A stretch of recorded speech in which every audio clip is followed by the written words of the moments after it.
ഗസയിൽ വെടിനിർത്തലിന്റെ ആദ്യഘട്ടം ഇന്ന് ഉച്ചതിരിഞ്ഞ് പ്രാബല്യത്തിൽ വന്നു. ഇസ്രായേൽ സേന പ്രത്യേക അതിർത്തിയിലേക്ക് പിന്മാറിയതോടെ ഫലസ്തീനികൾ വടക്കൻ ഗസയിലേക്ക് മടങ്ങി തുടങ്ങി. ഹമാസ് കരാർ ലംഘിച്ചാൽ യുദ്ധത്തിലേക്ക് മടങ്ങുമെന്ന് ഇസ്രായേൽ പ്രധാനമന്ത്രി ബെന്യാമിൻ നെതന്യാഹു ഭീഷണി മുഴക്കി. ബന്ദിമോചനം തിങ്കളാഴ്ച നടക്കും. സഹായ വിതരണം ഞായറാഴ്ച ആരംഭിക്കുമെന്ന് UN അറിയിച്ചു. ഗസ സിറ്റിയിൽ നിന്ന് 58 മൃതദേഹങ്ങൾ ഇന്ന് കണ്ടെടുത്തു. യുദ്ധത്തിൽ 20,000 സൈനികർക്ക് പരിക്കേറ്റതായി ഇസ്രായേൽ വ്യക്തമാക്കി.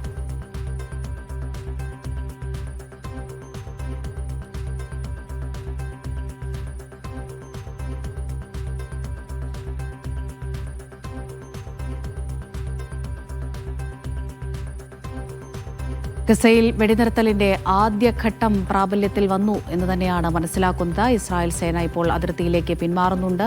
ഒപ്പം തന്നെ നമുക്ക് നേരത്തെ ദൃശ്യങ്ങളിലൊക്കെ കാണാൻ കഴിയുന്നുണ്ടായിരുന്നു. നിരവധി ആളുകൾ, ഫലസ്തീനുകാർ ഗസയിലേക്ക് മടങ്ങിയെത്തി തുടങ്ങിയിട്ടുണ്ട്. കുടുംബങ്ങളായി അവർ വടക്കൻ ഗസയിലേക്ക് എത്തിക്കൊണ്ടിരിക്കുകയാണ്. MC നാസർ വിവരങ്ങൾ നൽകാനായി ചേരുന്നുണ്ട്. നാസർ, നമുക്കറിയാം 2 വർഷം നീണ്ടുനിന്ന രക്തച്ചൊരിച്ചിലിന് ഒരു അവസാനത്തിലേക്ക് എത്തിയിരിക്കുകയാണ്. ഇത്രയും നാളുകളായി നമ്മളെല്ലാവരും സമാധാനം ആഗ്രഹിക്കുന്ന ലോക ജനത കാത്തിരുന്ന ഒരു ദിവസത്തിലേക്ക് അടുത്തിരിക്കുന്നു.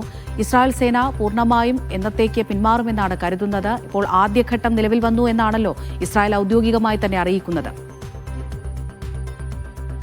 തീർച്ചയായിട്ടും ഇന്ത്യൻ സമയം ഇന്ന് ഉച്ചയ്ക്ക് 2:30 വെടിനിർത്തലിന്റെ ആദ്യഘട്ടം പ്രാബല്യത്തിൽ വന്നത്. കാരണം ഇന്നലെ രാത്രിയൊക്കെ വലിയ അനിശ്ചിതത്വം നിലനിന്നിരുന്നു. കാരണം ആക്രമണം നിർത്താൻ ഇസ്രായേലിന് താല്പര്യമില്ല എന്നൊരു സൂചനകൾ പുറത്തു വന്നിരുന്നു. പക്ഷേ തിരക്കിട്ട ചില കൂടിയാലോചനകൾ മധ്യസ്ഥ രാജ്യങ്ങളും അമേരിക്കയും നടത്തി. അതിനെ തുടർന്നാണ് ഒടുവിൽ ഇന്ന് വെളുപ്പിന് ഇസ്രായേൽ മന്ത്രിസഭ ഔദ്യോഗികമായി തന്നെ ഈ വെടിനിർത്തൽ കരാർ അംഗീകരിച്ചതായിട്ടുള്ള പ്രഖ്യാപനം നടത്തിയത്.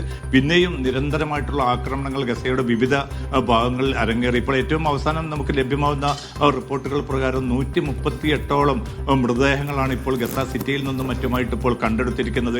ഇനിയും മൃതദേഹങ്ങൾക്കായിട്ടുള്ള തെരച്ചിൽ തുടരുകയാണ്. കാരണം പിന്നിട്ട ദിവസങ്ങളിലൊക്കെ ഈ വെടിനിർത്തലിന്റെ തിരക്കിട്ട ചർച്ചകൾ കൈറോയിൽ നടക്കുന്ന ഘട്ടങ്ങളിൽ പോലും വ്യാപകമായിട്ടുള്ള വംശഹത്യ നടത്തി തങ്ങളുടെ ഈർഷ്യ തീർക്കാനുള്ള ഒരു നീക്കത്തിലായിരുന്നു ഇസ്രായേൽ സേന ഏർപ്പെട്ടത്. അതിന്റെ ഭാഗമായിട്ടാണ് ഇപ്പോൾ നിരന്തരമായിട്ട് മൃതദേഹങ്ങൾ കണ്ടെത്തുന്നതായിട്ടുള്ള റിപ്പോർട്ടുകൾ പുറത്തു വരുന്നത്. എന്തായാലും ഈ ആദ്യഘട്ടം വളരെ സുഗമമായി തന്നെ മുന്നോട്ട് പോകുമെന്ന പ്രതികരണങ്ങളും പ്രതീക്ഷയുമാണ് പൊതുവെ രൂപപ്പെട്ടിരിക്കുന്നത്.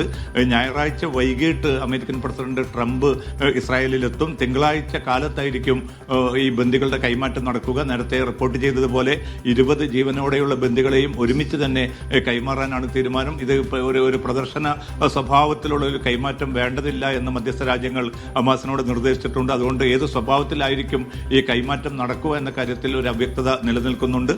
ഇതിന് ആനുപാതികമായി തിങ്കളാഴ്ച തന്നെ ഏതാണ്ട് 2050ഓളം ഈ ഫലസ്തീൻ തടവുകാരെ വിട്ടയക്കും. പക്ഷെ അതിൽ 250 ജീവപര്യന്തം തടവിന് ശിക്ഷിച്ച ആളുകളെ ഫലസ്തീൻകാരെ വിടാനുള്ള ഒരു ധാരണയുണ്ട്. പക്ഷേ ഹമാസ് ആവശ്യപ്പെട്ട പല ഫലസ്തീൻ തടവുകാരെയും വിട്ടയക്കാൻ ഇസ്രായേൽ തയ്യാറാകുമോ എന്ന് സംബന്ധിച്ച ആശങ്ക ഈ ഘട്ടത്തിൽ നിലനിൽക്കുന്നുണ്ട്. മർവാൻ ബർഗൂത്തി, അതോടൊപ്പം തന്നെ അഹമ്മദ് സാദത്ത്, ഹസൻ സലാമെ, അബ്ബാസ് അൽ സയ്യിദ് ഉൾപ്പെടെയുള്ള പ്രധാന തടവുകാരെ വിട്ടയക്കണമെന്ന് ഹമാസ് ആവശ്യപ്പെട്ടിരുന്നു. പക്ഷേ ഇത് പൂർണ്ണമായിട്ടും ഇസ്രായേൽ ഇപ്പോൾ അംഗീകരിക്കുമോ എന്ന കാര്യത്തിൽ ഒരു അവ്യക്തത തുടരുകയാണ്. അതോടൊപ്പം തന്നെ മരണപ്പെട്ട മൃതദേഹങ്ങൾ, പ്രത്യേകിച്ച് യഹിയ സിൻവാർ, മുഹമ്മദ് സിൻവാർ എന്നിവരുടെ മൃതദേഹങ്ങളും വിട്ടയക്കാൻ ഇസ്രായേൽ ചില എതിർപ്പുകൾ പ്രകടിപ്പിക്കുന്നതായ റിപ്പോർട്ടുകൾ പുറത്തു വരുന്നുണ്ട്. അതോടൊപ്പം തന്നെയാണ് ഗസയിലെ ജനങ്ങൾ, നമുക്കറിയാൻ സാധിക്കും, ഈ കനത്ത ഉപരോധം മൂലം മാസങ്ങളായി പട്ടിണിയും പരിവട്ടവുമായിട്ട് കഴിയുന്ന ആ ജനങ്ങൾക്ക് ഏറ്റവും എളുപ്പത്തിൽ വിപുലമായിട്ടുള്ള ഈ സേവനങ്ങളും അതോടൊപ്പം തന്നെ ഭക്ഷ്യ